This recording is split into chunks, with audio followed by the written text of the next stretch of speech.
ராஜ்யசபா பட்டியலில் என் பெயர் வராமல் கூட போகலாம் என்று மதிமுக தொழிற்சங்க பொதுக்குழு கூட்டத்தில் வைகோ பேசியிருக்கிறார். கூடுதல் விவரங்களை செய்தியாளர் ரமேஷ் கேட்கலாம். ரமேஷ் வணக்கம். இந்த பேச்சின் முழு விவரங்கள் என்ன?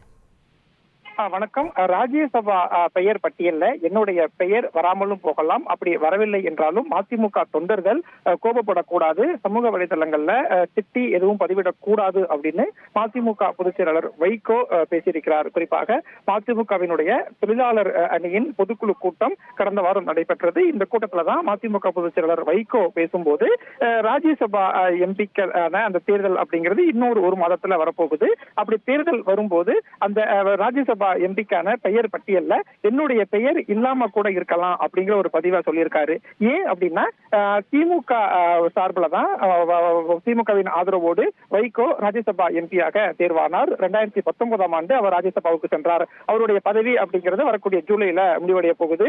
ஆனா 2024 நாடாளுமன்ற தேர்தலில் திமுக மற்றும் மதிமுக இடையே ராஜ்யசபா எம்பி மதிமுகவுக்கு கொடுக்கிறோம் அப்படின்னு திமுக தரப்புல எந்த ஒரு உத்தரவாதமும் கொடுக்கப்படல. அதனால மதிமுகவுக்கு ராஜ்யசபா எம்பி சீட் இல்லை அப்படிங்கிறது கிட்டத்தட்ட உறுதியாகிவிட்டு இருக்கக்கூடிய சூழல்ல தான் நிர்வாகிகள் கூட்டத்துல மதிமுக பொதுச் செயலாளர் வைகோ இப்படியான ஒரு தகவலை சொல்லியிருக்காரு. குறிப்பா ராஜ்யசபா சீட் எனக்கு கிடைக்காம கூட போகலாம் அப்படின்னு சொல்லியிருக்கக்கூடிய ஒன்றுதான் முக்கியத்துவம் வாய்ந்த ஒன்றாக பார்க்கப்படுகிறது. விரிவான விவரங்களுக்கு நன்றி ரமேஷ்.